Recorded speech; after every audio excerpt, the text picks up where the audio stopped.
It was July 5, 1943. The largest tank battle in human history was about to begin. The Battle of Kursk would involve over 2 million soldiers, 6,000 tanks, 4,000 aircraft, and firepower that would reshape the landscape of the Eastern Front forever. The Germans called it Operation Citadel. It was Hitler's last great gamble on the Eastern Front. The plan was simple: use massive armored formations to punch through Soviet defensive lines at the Kursk salient, encircle Soviet forces, and restore German military initiative. The Wehrmacht had assembled the finest armor units in their arsenal: Tiger tanks, Panther tanks, Ferdinand tank destroyers, troops who had been hardened by 2 years of combat on the Eastern Front, commanders who believed they were about to deliver a decisive blow that would turn the tide of the war. But what the Germans didn't know was that the Soviets had been preparing for this offensive for months. They had built defensive fortifications deeper and more extensive than anything the Germans had encountered before. They had laid millions of mines. They had positioned artillery in carefully calculated firing positions, and they had prepared something else. Something the Germans would never anticipate. Something so audacious and so terrifying that when it was finally deployed, German soldiers would believe the earth itself had come alive. The Soviet defensive strategy. The Soviet commander responsible for the defensive preparations at Kursk was Marshal Georgy Zhukov. Zhukov was a tactical genius who understood something fundamental about German armored doctrine. German tanks operated best in open terrain where they could maneuver and use their superior firepower.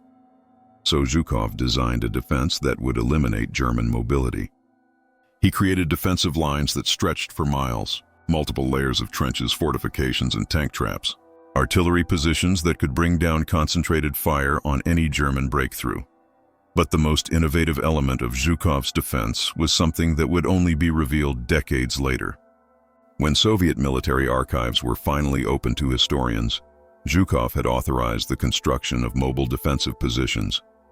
Not just static trenches and bunkers, but positions that could literally move. Positions that could be relocated during combat. Positions that would make the battlefield itself seem alive. The concept was revolutionary and terrifying. Use the earth itself as a weapon. The engineering innovation, the architect of the mobile defensive positions was Colonel Ivan Morozov, a military engineer who had been experimenting with unconventional defensive tactics since 1941. Morozov's innovation was based on a simple observation: German tanks targeted fixed positions. If you could make your positions mobile, you could survive longer and inflict more casualties on the attacking force. But how do you make a defensive position mobile? How do you make trenches and bunkers that can move? Morozov's solution was ingenious and disturbing. He would use the terrain itself. He would create defensive positions on moving terrain. He would turn the battlefield into a dynamic, shifting landscape that the Germans couldn't predict or control. The technique involved 3 elements. First, identify areas where the soil was unstable, clay-rich soil that could be loosened through engineering. Second, create underground chambers and passages beneath defensive positions. Third, use controlled explosions and hydraulic pressure to shift entire sections of earth during combat. The result would be defensive positions that appeared fixed, but could actually be relocated by several meters during battle. Trenches that could open or close, artillery positions that could be raised or lowered, entire sections of battlefield that could be transformed in minutes. When Morozov first proposed this concept to Soviet high command, most officers thought he was insane. The engineering requirements were enormous. The risk of catastrophic failure was high. The whole concept seemed like something out of science fiction, but Zhukov understood the potential. If Morozov's system worked, it would give Soviet defenders an advantage that the Germans would never anticipate. It would turn the battlefield into a nightmare of uncertainty and confusion. Zhukov authorized Morozov to implement his system in a limited sector of the Kursk defensive line. Morozov was given 3 months and a battalion of engineers to make it work. The construction from April to June 1943, Morozov's engineers worked day and night to construct the mobile defensive system. They dug tunnels beneath the planned defensive line. They created chambers that could be filled with water or compressed air to create hydraulic pressure. They installed mechanical jacks that could raise or lower sections of earth. The work was exhausting and dangerous. Several engineers were killed when tunnels collapsed. Others were injured by premature explosions when they were testing the hydraulic systems. But gradually, the system took shape. A section of the Kursk defensive line, approximately 2 kilometers in length, was transformed into what Morozov called a dynamic battlefield. Defensive, positions that looked like ordinary trenches and bunkers but were actually mounted on mobile platforms that could be shifted during combat. The Soviet soldiers who would occupy these positions were specially trained. They were taught how to recognize when a position shift was about to occur. They were taught how to brace themselves during the shift. They were taught how to maintain fire discipline even as the ground beneath them was moving. Many of the soldiers were skeptical. They didn't believe the system would actually work. They thought it was a waste of resources. They thought they were being assigned to experimental positions that would get them killed. But they followed orders. They occupied the positions. They prepared for the German assault. And they waited to see if Morozov's innovation would work or if it would be a catastrophic failure. The German advance on July 5, 1943, the German offensive began. Thousands of German tanks rolled forward across the steppes towards Soviet defensive lines. German artillery bombarded Soviet positions for hours. German aircraft conducted bombing runs to soften Soviet resistance. The Germans expected to break through Soviet lines within the first day. They had overwhelming firepower. They had the best tanks in the world. They had experienced commanders and veteran troops. What they didn't expect was the depth and complexity of Soviet defenses. As German tanks advanced, they encountered minefield after minefield. They encountered anti-tank ditches. They encountered artillery fire so concentrated and precise that entire tank companies were destroyed before they could even engage Soviet positions. But the Germans kept advancing. They had to. Hitler had staked his military reputation on this offensive. Retreat was not an option. By July 7th, German forces had penetrated the first layer of Soviet defenses in several sectors. They were approaching the second defensive line, including the sector where Morozov's mobile defensive positions had been constructed. The German 4th Panzer Army, one of the most elite German formations, was assigned to break through this sector. The commander, General Hermann Hoth, believed his forces could punch through any Soviet defensive line. He had 800 tanks under his command. He had artillery support. He had air cover. He had no idea what he was about to encounter. The night the ground moved on the night of July 8th, German forward units established positions about 500 meters from the Soviet defensive line. They were preparing for a dawn assault. Tanks were positioned. Infantry dug in. Artillery was ranged on Soviet positions. The German soldiers were exhausted, but confident. They had seen Soviet defensive lines before. They knew how to breach them. Tomorrow morning they would launch the assault, break through the line, and continue the advance toward Kursk. At 0230 hours, something impossible happened. The ground began to move. It started subtly. German soldiers who were trying to sleep felt vibrations. At first they thought it was distant artillery, but the vibrations grew stronger. The earth itself seemed to be shaking. Then the landscape began to change. Sections of the Soviet defensive line that had been visible during the day were shifting position. Trenches that had been in one location were now several meters to the left or right. Bunkers that had been at one elevation were now higher or lower. German observation posts reported that the Soviet defensive line appeared to be moving. Officers receiving these reports thought the observers were hallucinating or panicking. Defensive lines don't move. It's physically impossible, but the reports kept coming from multiple observation posts, from different sections of the front, all reporting the same thing. The Soviet defensive positions were relocating. At 300 hours, the movement stopped. The landscape was different than it had been when the sun went down. Soviet trenches were in different locations. Artillery positions had shifted. The entire defensive geometry had changed. German commanders were baffled. They had ranged their artillery on specific coordinates. Those coordinates were now wrong. They had planned assault routes based on the observed Soviet positions. Those positions had moved, but more importantly, the psychological impact on German soldiers was immediate and devastating. They had fought Soviet forces for 2 years. They had encountered every kind of defensive tactic, but they had never encountered terrain that moved on its own. Some German soldiers began to panic. They believed the Soviets had developed some kind of earthquake weapon, Others believed they were experiencing mass hallucination. Still others believed the Soviet defensive line was somehow built on mobile platforms. Only the last group was partially correct. The dawn assault at dawn on July 9th. The German assault began despite the confusion. General Hoth ordered his panzer divisions forward. Whatever the Soviets had done during the night, it couldn't change the fundamental equation. The Germans had more tanks and more firepower, but as the German tanks advanced, they discovered that the terrain had changed in ways that made their assault much more difficult. Routes that had appeared passable the previous day were now blocked by shifted earth. Firing positions that had been calculated based on the previous day's observations were now useless because the Soviet positions had moved. And worse, as German tanks advanced into killing zones, the ground began to move again. Entire sections of earth would suddenly shift. A flat area that German tanks were crossing would suddenly become uneven, forcing tanks to slow down or stop. An area that appeared solid would suddenly open up, revealing concealed anti-tank positions. The most terrifying moments came when sections of the Soviet defensive line would literally rise or sink by several meters. German tankers would be aiming at Soviet positions at one elevation, then suddenly those positions would be several meters higher or lower, completely throwing off German fire control. The psychological impact was profound. German tank crews began to believe they were fighting on haunted ground, that the earth itself was fighting against them, that they were facing an enemy that could manipulate reality itself.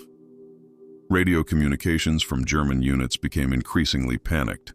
Officers were reporting impossible situations, terrain that changed during combat, defensive positions that appeared and disappeared, ground that seemed to be alive.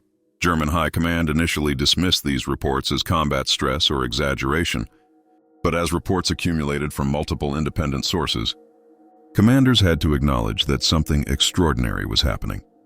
The tactical breakdown by mid-morning on July 9th. The German assault in Morozov's sector had completely broken down. Tanks that had advanced into the sector found themselves unable to navigate terrain that kept changing. Artillery that had been carefully pre-registered on Soviet positions found their fire landing in empty areas because the positions had moved. German casualties in Morozov's sector were significantly higher than in other sectors where Soviet defenses were conventional. Not necessarily because Soviet firepower was greater, but because German tactics, which had been developed for attacking static positions, were completely ineffective against mobile positions. German commanders began to realize they were facing something new, something they had no doctrine for countering, something that invalidated 2 years of accumulated tactical experience. General Hoth called off the assault in Morozov's sector. He redirected his panzer divisions to other sectors where Soviet defenses were conventional. He couldn't afford to waste his armor on terrain that his forces couldn't understand or control. The Soviet defensive line in Morozov's sector had held, not through superior firepower, not through greater numbers, but through innovation that the Germans couldn't counter. After the battle, Soviet engineers examined the mobile defensive system to assess its effectiveness. What they found was that the system had worked beyond expectations. The mobile defensive system operated through a network of underground hydraulic chambers. These chambers could be rapidly filled with water from nearby sources, or emptied through drainage systems. When filled, the chambers would create pressure that would lift sections of earth by up to 3 meters. When emptied, sections would sink. Additionally, the system included mechanical platforms mounted on rails. Entire defensive positions, including trenches and bunkers, were built on these platforms.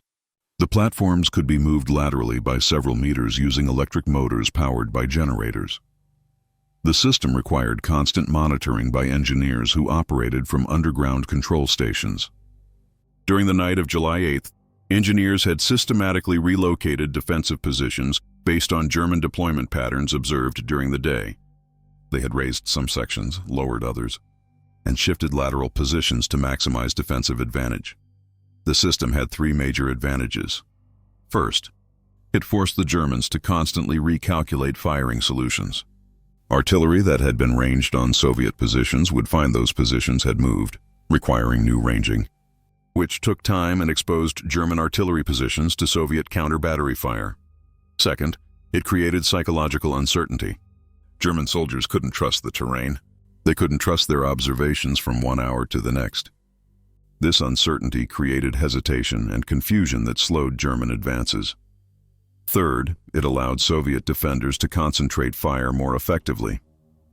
By moving positions, Soviet forces could create unexpected angles of fire that German tanks weren't protected against.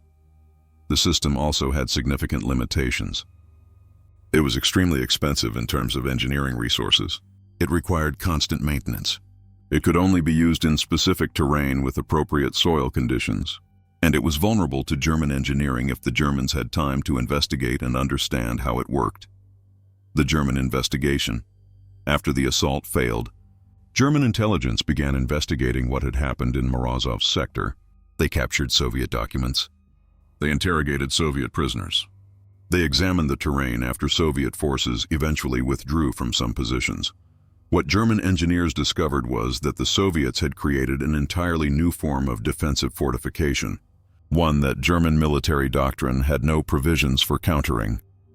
German engineers wrote reports describing the mobile defensive system. They explained how it worked. They proposed countermeasures. But by the time these reports reached higher command, the Battle of Kursk had already been decided. The German offensive had failed. Not primarily because of the mobile defensive system, which was only used in one small sector. But the mobile defensive system had contributed to the broader German defeat by demonstrating Soviet willingness to innovate and by forcing the Germans to divert resources to sectors where they faced conventional defenses. The psychological impact on German forces was lasting.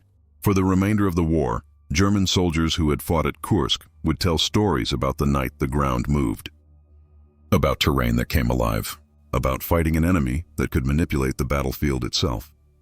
Many of these stories were exaggerated or distorted through retelling. But at their core was a kernel of truth. The Soviets had actually created defensive positions that could move during combat. The Soviet expansion, after the success at Kursk, Soviet military command authorized Morozov to expand his mobile defensive system. Throughout late 1943 and into 1944, similar systems were constructed at other key defensive positions along the Eastern Front. But the expansion was limited. The system was simply too resource-intensive to implement widely. Each installation required months of engineering work, thousands of man-hours, and materials that were needed elsewhere. More importantly, as the war progressed and Soviet forces went on the offensive, the need for defensive fortifications decreased. The mobile defensive system was a weapon for defending fixed positions. It had limited utility in mobile warfare. By 1945, most of the mobile defensive installations had been dismantled or abandoned. The engineers who had built them were reassigned to other projects. The system was classified, and information about it was locked away in Soviet military archives. For decades, the mobile defensive system at Kursk remained a secret, a classified innovation that had contributed to Soviet victory but was never publicly acknowledged. The declassification in 1993, after the collapse of the Soviet Union, Russian military archives began opening to researchers.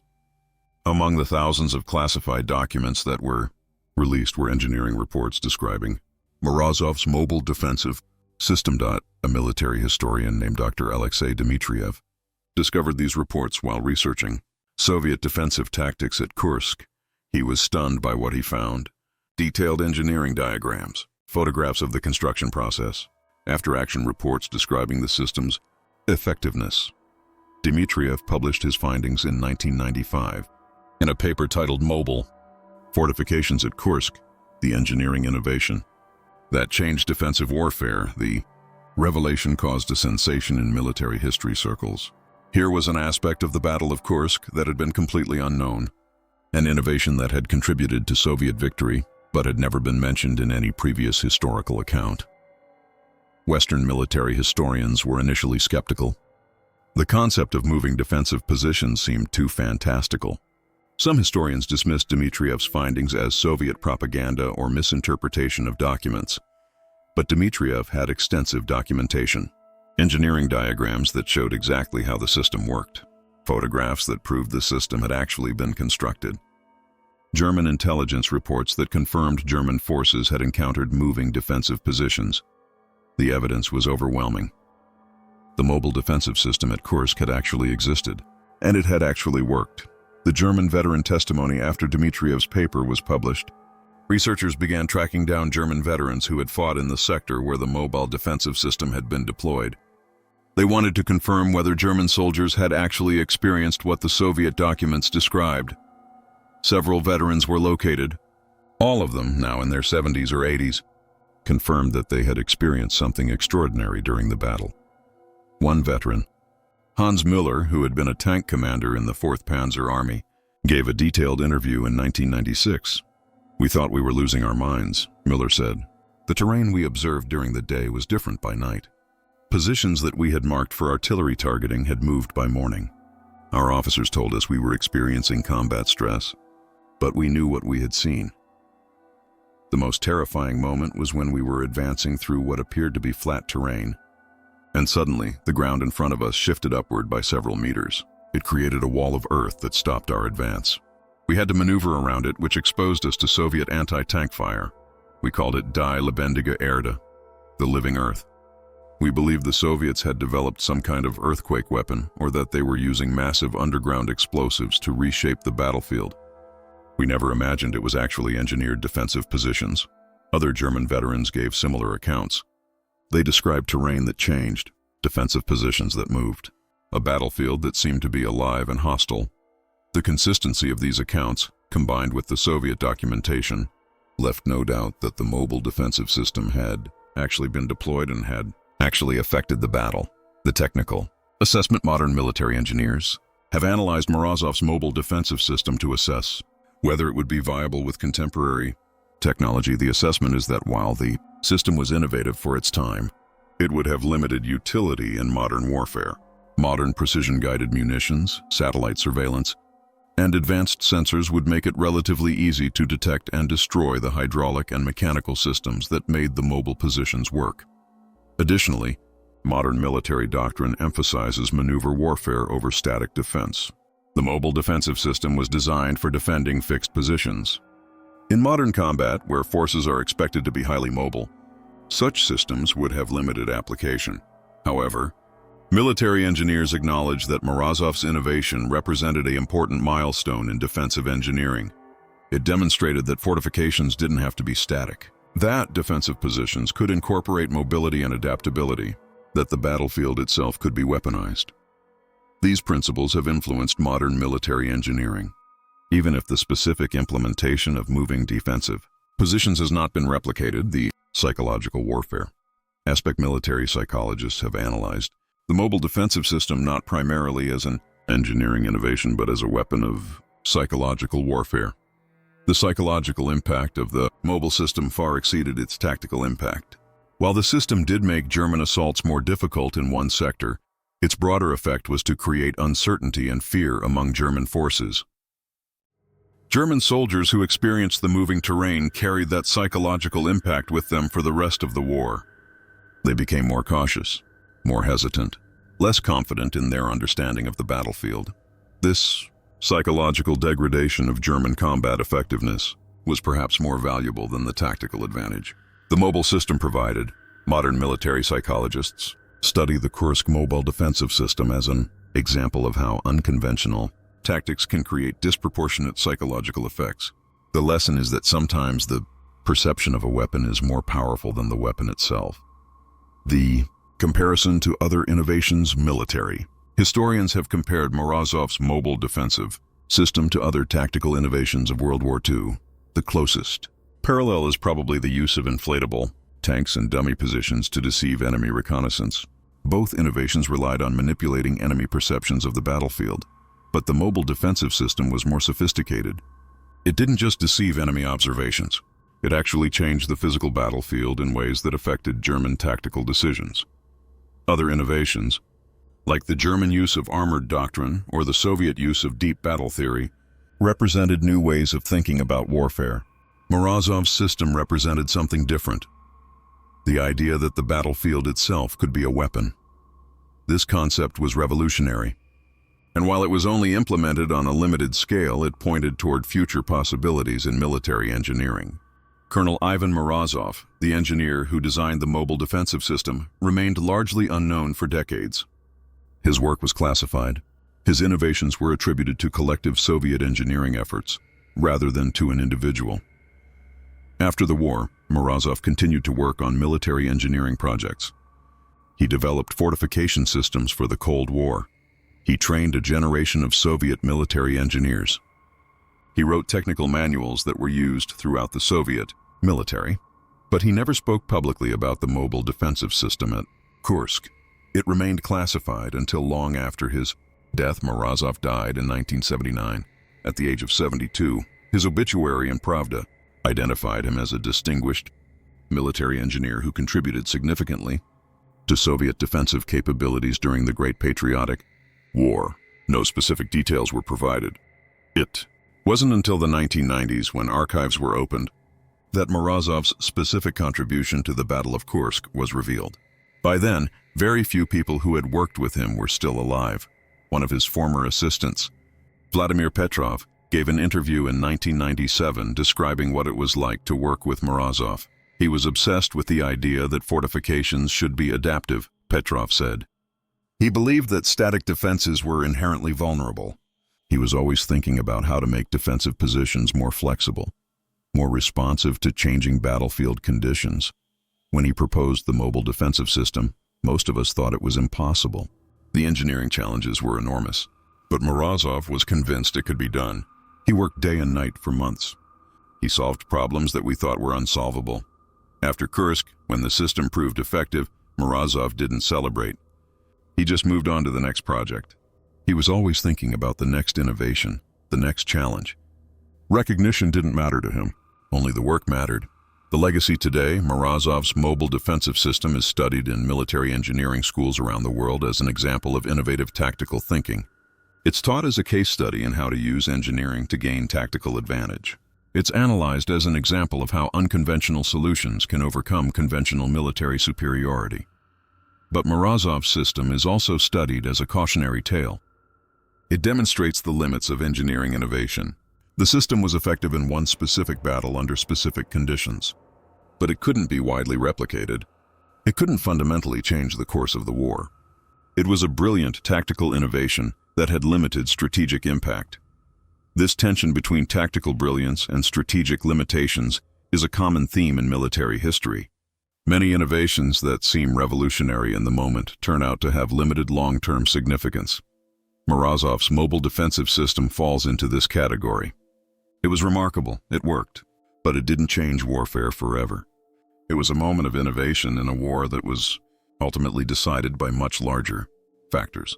The modern implications contemporary.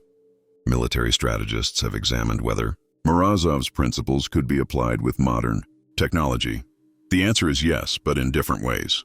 Modern militaries don't build mobile fortifications in the literal sense that Morozov did, but they do incorporate the principle of adaptive defensive positions. Modern defensive systems use rapidly deployable barriers, modular fortifications, and mobile firing platforms. These systems incorporate Morozov's insight that defensive positions should be adaptable rather than static. Cyber warfare has also adopted similar principles. Defensive networks that can dynamically reconfigure themselves to respond to attacks. Systems that can change their topology to confuse attackers. These are digital implementations of Morozov's physical innovation. The fundamental lesson of the mobile defensive system remains relevant. Adaptability provides advantage. Static systems are vulnerable. Dynamic systems are resilient. This lesson applies not just to military affairs, but to any competitive domain where adversaries adapt to each other's strategies. The commemoration in 2003, on the 60th anniversary of the Battle of Kursk, the Russian government erected a memorial at the site where Morozov's mobile defensive system had been deployed.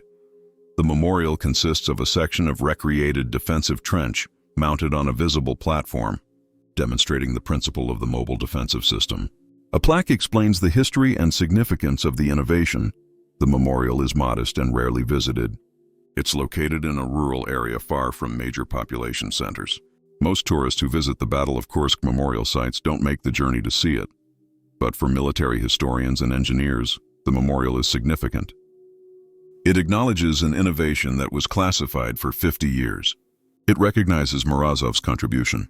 It preserves the memory of an extraordinary moment in military history. The story of the mobile defensive system at Kursk is ultimately a story about human ingenuity under extreme pressure. It's a story about engineers who solved an impossible problem through creativity and determination. It's a story about soldiers who trusted in an untested system and used it to defend their homeland.